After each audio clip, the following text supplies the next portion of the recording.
Hello, EduMagicians. Welcome to the EduMagic podcast with your host, Dr. Sam Fesich.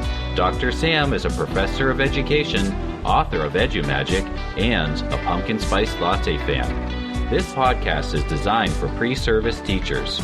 Remember, friends, teaching doesn't begin at graduation, but during that first class at 8 a.m. Let's get this party started.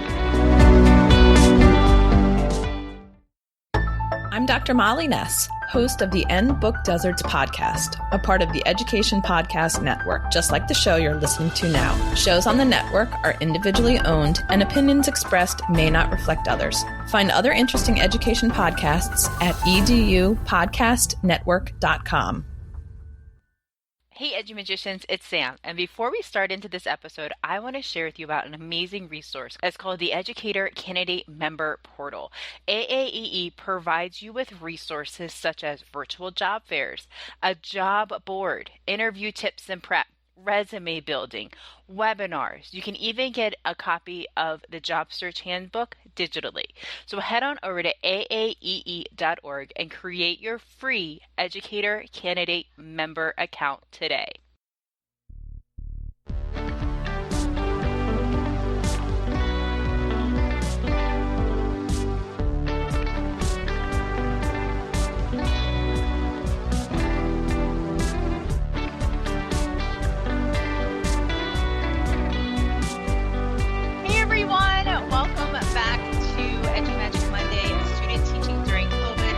By Kappa Delta Pi.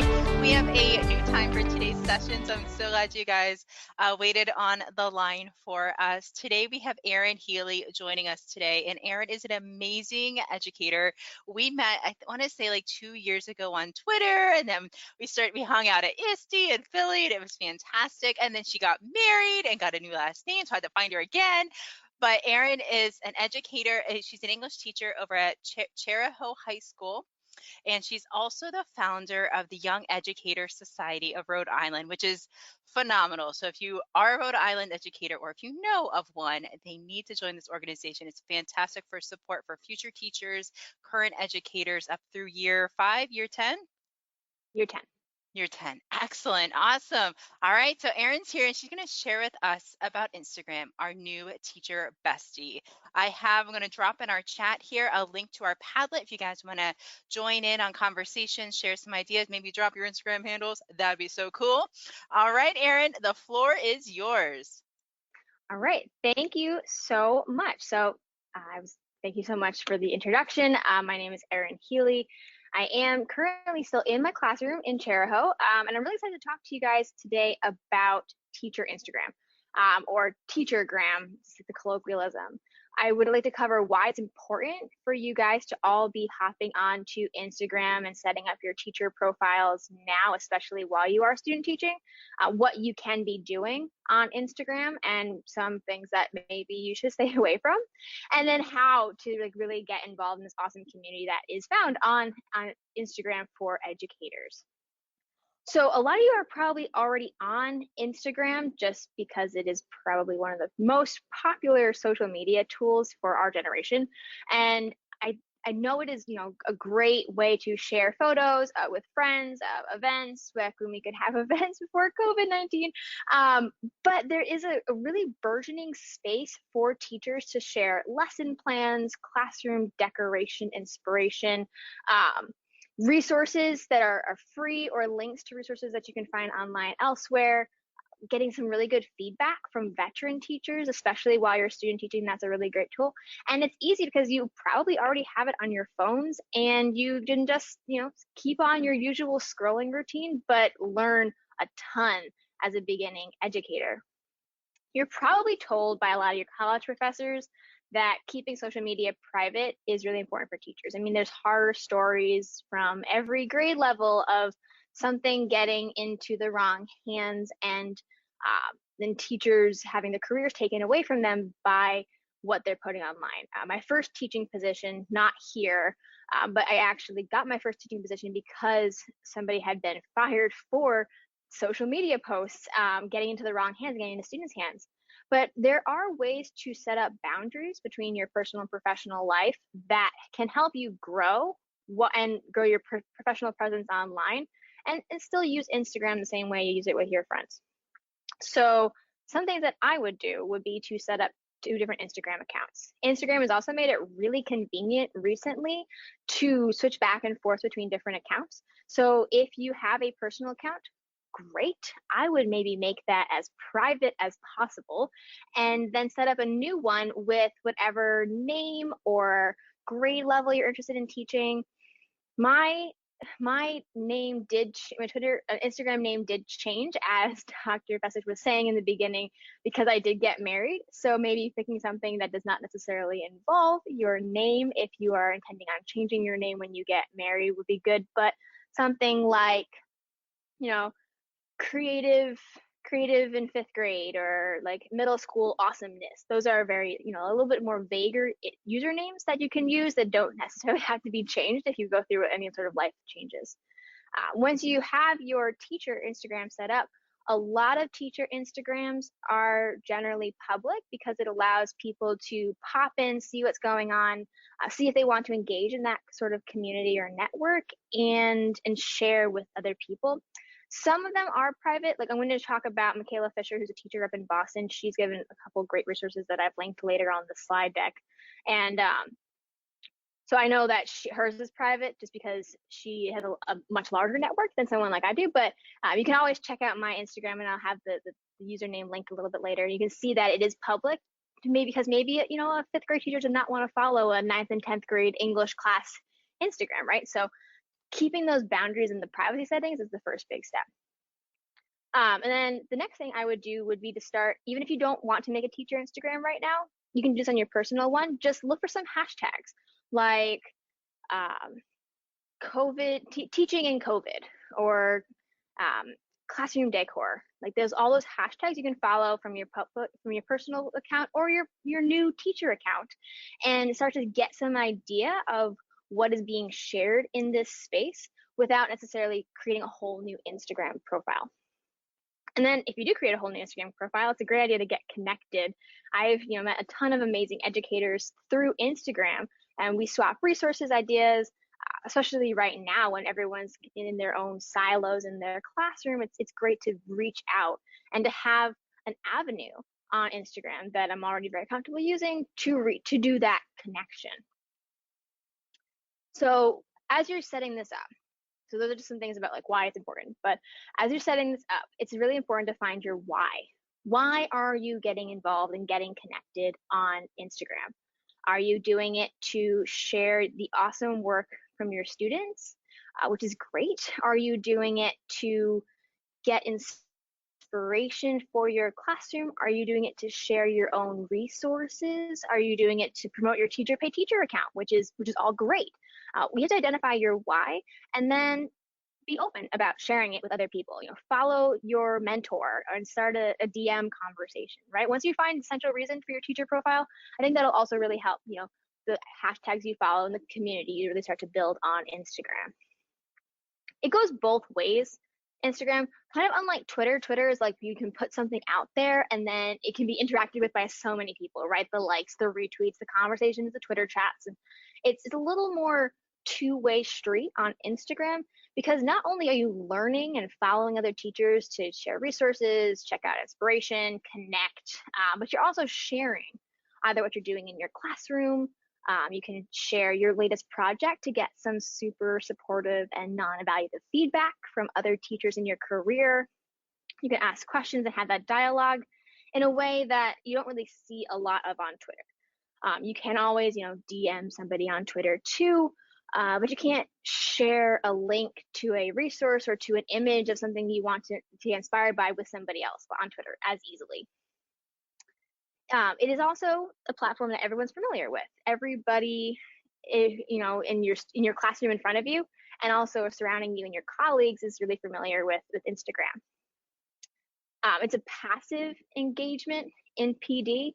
I think that some of the greatest professional development I've personally ever received has been just scrolling on Instagram, which is not something that I would necessarily think to do off the top of my head. It's Sunday night, I'm just relaxing, and after dinner, let me scroll through Instagram and, oh, now I have a great idea for my classroom tomorrow. And again, because of the amount of information you can share on Instagram, it's a little bit easier to cold call and connect with other people. You can talk to your mentors and they can see kind of who you are and what you're about, and really give some feedback that's tailored to who you are and what your classroom looks like right now. Definitely way better than just like sending out an email to somebody and hoping for a response, right? You're a little more comfortable with it, they're more comfortable with it, and the amount of information you can share about yourself, it's all there for you and for the people that you're trying to grow in your community. Speaking of familiarity with Instagram, I am a huge proponent of teaching my students with Instagram. Now, I know this is grade level dependent, but part of my Instagram presence online is really to shout out my students. So I don't follow students. I would not recommend ever following students. And this is maybe a grade level idea because I have 9th, 10th, 11th graders in my classroom. But I, in this year especially, love shouting out big ideas like, hey, we're going from hybrid to in-person learning. Do you have any questions about what that looks like in school? Here's a schedule change that we're going through. Or at the end of the spring when we were all distance learning, I did an Instagram live exam review, because the students aren't checking their emails regularly, even though they should in this crazy time, but they're all on Instagram. And if you are providing the content in a variety of ways, like whatever way reaches them best, they're going to be really successful. And I love the highlight feature on Instagram, the save recordings. So my students can go to the 9th grade ELA highlight and watch the video of their exam review on their own time at their own pace, and that can help them study for an upcoming assessment, or prepare to go back to school online. I also love the fact that Instagram has apparently turned into like the golden star sticker for high school students anyway. They love sharing, like when I share out their awesome work, because their parents can see it, my administrators can see it, the community at large can see it, and they really feel a sense of pride when they're like, I was featured on Miss Hall's Instagram story. Or like sometimes I'll say, hey, take a video of what you're doing and how you're working on a project, and I'll post it on Instagram. And so like they get to control the narrative and show off the great work that they're doing in my classroom. This, of course, big caveat, make sure your school's social media policies are okay with that. There's a couple options. You can put emojis on students' faces, or just display the final products with no students in the picture. But they absolutely love having their work and having their expertise shown to a broader community. It provides a lot more relevancy in what they're doing when they know that their audience is more authentic and more broad than just me and my grade book. So that to me, I found, especially with the upper level grades, is a huge asset in my teaching. They can really control the narrative of what they're learning and how successful they can be at that. Okay, so those are some of the reasons why I think everyone should have a teacher Instagram. But where do you start now that you have your teacher Instagram presence? Well, this is Michaela. I had talked about her a little bit in the beginning. She is fantastic and kindly created a lovely master document of teachers in every content area that you can start following straight away. It takes you to a giant document that you can sort through by what subject you teach, what content area you are, and what grade level. So you can check, like, I'm a middle school English teacher. Here's a whole list of people that you can follow. I teach, Spanish, special education, technology. Here's a bunch of middle school specific resources. Scroll down, we got the high schoolers. Really, any subject, content area, grade level you can think of, it's all here, and everybody can add, you can message her and you can add names to this list. But these are some incredible educators, and she's curated a fantastic and ever-growing list of not only the usernames, but also some awesome hashtags that you can follow on Instagram and grow that community in a way that best fits you. Speaking of hashtags, I mentioned COVID teaching. Because of the ability to sort through all of your all your feed by hashtags. You can follow things that you're interested in. So for example, I follow high school English. I follow COVID teaching now. You can click here for a list of best hashtags for teachers on Instagram. And then when you search for the hashtag that best fits you, these are a couple really, really popular ones, you can follow it. And then no matter who is posting using that hashtag, you don't have to follow the person. You can still see all of these ideas shared in one place. And something that I kind of prefer Instagram over Twitter for, again, is that idea that you can save posts. So if you go to the top right-hand corner of your Instagram, the three little lines, you can access your saved feature. And I put a link here too, so it says like instructions on how to access your saved posts. But you can save anything you find on Instagram and go back and visit it later. So this is just a screenshot of what my saved looks like. Again, because I know a lot of my audience are my students, I like to save fun things I see online that have to do with whatever unit we're talking about right now. So I've got my To Kill a Mockingbird unit, my Odyssey unit. It's just like some fun memes. I've got some classroom inspiration and like other resources down here in the saved folder, but what I can do is I can go back, like, oh, we're teaching the Odyssey again this year. Let me post this fun meme about the book that we are currently reading for the Odyssey. And it just helps, bring those connections into a more modern sense, but also keeps them thinking about English class when they're at home. They'll be sitting there scrolling through Instagram and being like, oh my gosh, I remember that from class today, and making these connections and kind of making it more fun and engaging for your students. So again, if you click the link, I have a little description about how to save posts and then sort by the topic to revisit later. So I would love to see how you guys are using Instagram, and I really would hope that you can connect with me on Instagram, or as Dr. Fessich was saying, my organization, Yes RI, we are actually kind of rotating into a more media-centric presence. So it doesn't matter if you're a Rhode Island teacher, if you are just a new teacher, please definitely check out our site of resources. But finding your why is the most important thing. What do you want to do with your new Teachergram audience? And then, how do you want to start engaging? Do you want to be connecting with people who are your grade level, your content area? Start following them, reach out to them. Everybody at Teacher Instagram is also really, really nice and will absolutely go out of their way to share some of their resources with you. I've, again, found so many amazing connections on Instagram because it's a really positive, optimistic space for teachers. You don't see as much, before COVID-19, you did not see as much of the teacher fatigue and the teacher complaining and stuff that you sometimes do see on Twitter. It's more of a space to shout out and uplift people.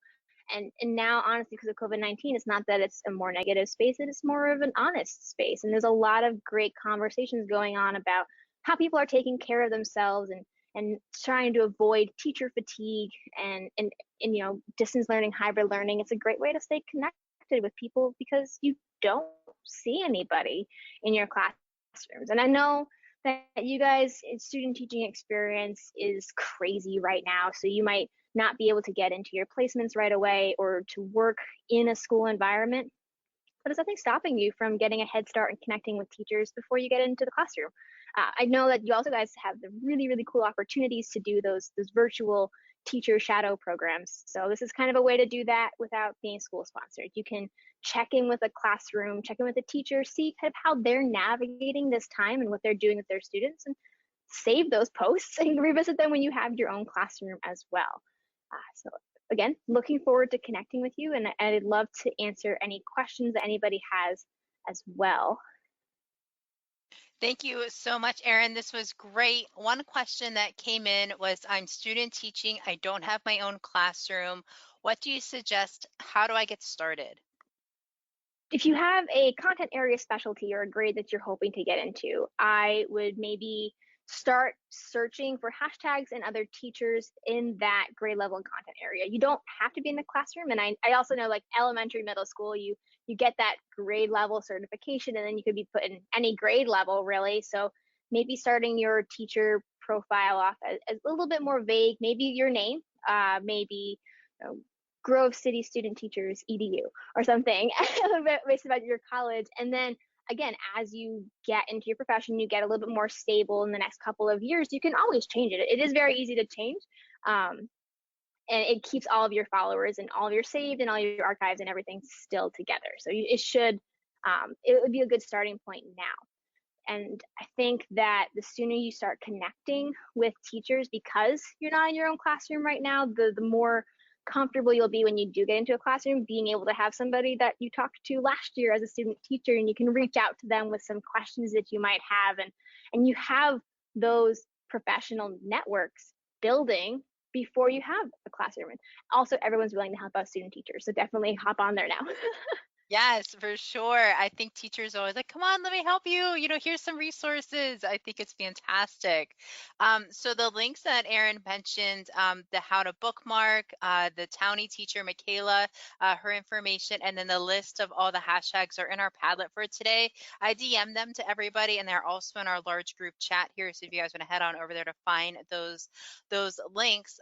Another question that came in was, how can Instagram help me with my job search? How can I showcase what I have on Instagram to connect with my future employers?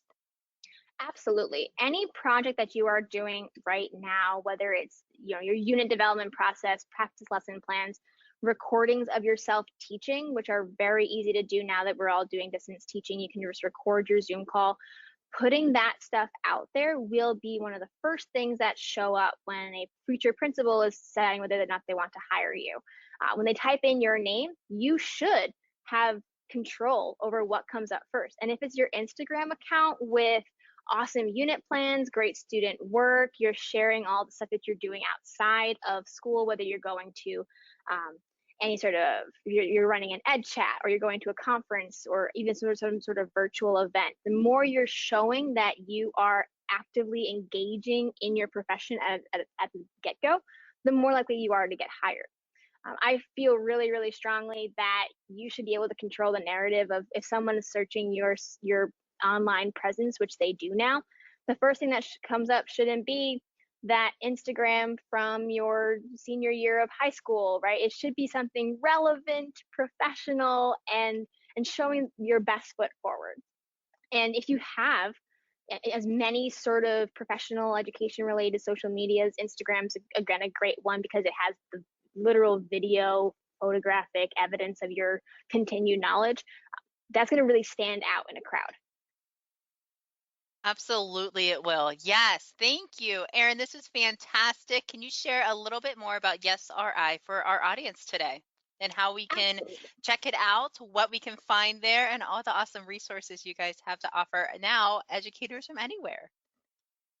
Yeah, so we are changing up our model a little bit to branch out beyond our smallest state, and we are offering opportunities to do some professional development, connections with larger networks, such as our awesome connection with Kappa Delta Pi and Grove City College. And we are doing more of a social media type presence instead of like a membership-based organization, because I really feel strongly that, yeah, I mean, yes, Rhode Island is a great state, but we are the smallest state. And in this time of isolation in our profession, we really need to be reaching out beyond our four walls and meeting, student teachers from across the country, or connecting with other educators. It doesn't matter what state you're teaching in, we're all going through the same experience right now. And frankly, you guys are student teaching, but even teachers 5-10 years into the profession are still feeling like they are new teachers now. Yeah. So our website currently has a ton of distance hybrid learning resources. We've got some great guest blogs from teachers in all grade levels and all professions who are working through this time and sharing their new knowledge. We also have a bunch of past resources from normal teaching times about getting hired, getting your first job, starting to make these connections on social media, Instagram, Twitter. Even there's a great educational Facebook community if you're willing to change your Facebook profile over to a more professional profile than just like your personal one. And a ton of great resources on that website too. So I definitely recommend checking that out. We are at YesRI.org. YESRIORG on all social media platforms, and then www.yesri.org is our website. That I don't think that's going to change, even though we're having a broader reach, just because we have a very established network on that handle. But again, that's why you think 5 years in the future when you're making all these social media handles, which I did not do 2 years ago. Well, Erin, it's been a pleasure having you join us today, talking about focusing on our why when it comes to getting started on Instagram, looking through who to follow, making those connections, making your posts intentional, because you need to own your digital presence, because if you're not, somebody else is, and that's a scary thing. So we want to make sure we use our social media to promote ourselves as positive professionals that we are and educators of excellence. Erin, before we end our call today, can you share how we can all get in touch with you over on Instagram? Absolutely. So I am now at Mrs. Healey Classroom. It's MRSHEALEY Classroom. Or my personal email or personal Instagram is also very education focused. It's just Mrs. Erin Healey, same last name. So definitely looking forward to connecting with some of you guys. Again, my Instagram profiles kind of span both realms a little bit, but that's okay because I have fun. It's all good. You have fun. All right, friends, I'll see you guys back here next week. We have, I think it's Amanda Jean coming up next week about teaching online in elementary.